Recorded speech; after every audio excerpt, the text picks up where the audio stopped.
Papasalamat ako dahil we have chosen this place to gather, to celebrate, to have fun.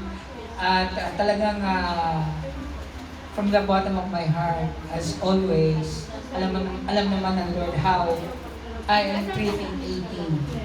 For me, 18 is the mighty hand of God for SBA. Yes. So, bagamat alam naman nyo na may kinakaharap sila ngayon, nagpapasalamat ako dahil damang-dama ko talaga yung pagmamalasakit ko sa Diyos. And I believe after this storm, there's a great blessing coming. Yes. Expect na, alam ko, nagmamanifest, kitang-kita nyo eh. Yes.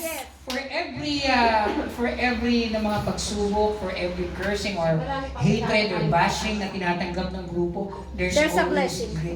There's always a blessing. Yes. And this one, for me, I believe, and I think you also believe na pagkatapos ng bagyong ito, mas higit ang tatanggap. Yes.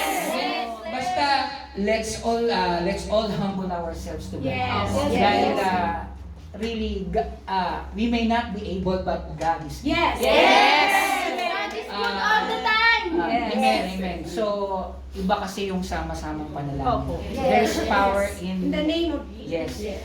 There's power in agreement. There's power in, yes, there's power in agreement. So, let us claim that, ano man ang mangyari, still, let's hold on to the Lord.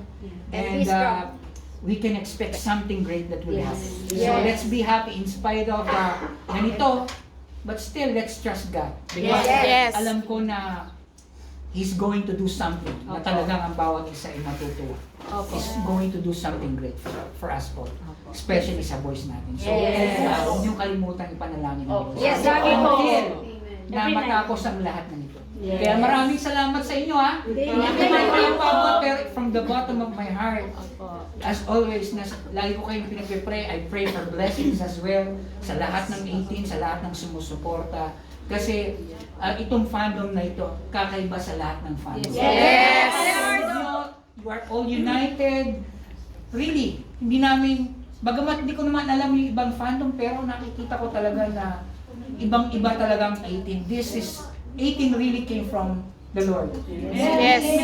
18 is a gift coming from God. Yes. Kaya nga sabi ko, 18 is the mighty hand of God for us. Yes. Thank you. God bless you all.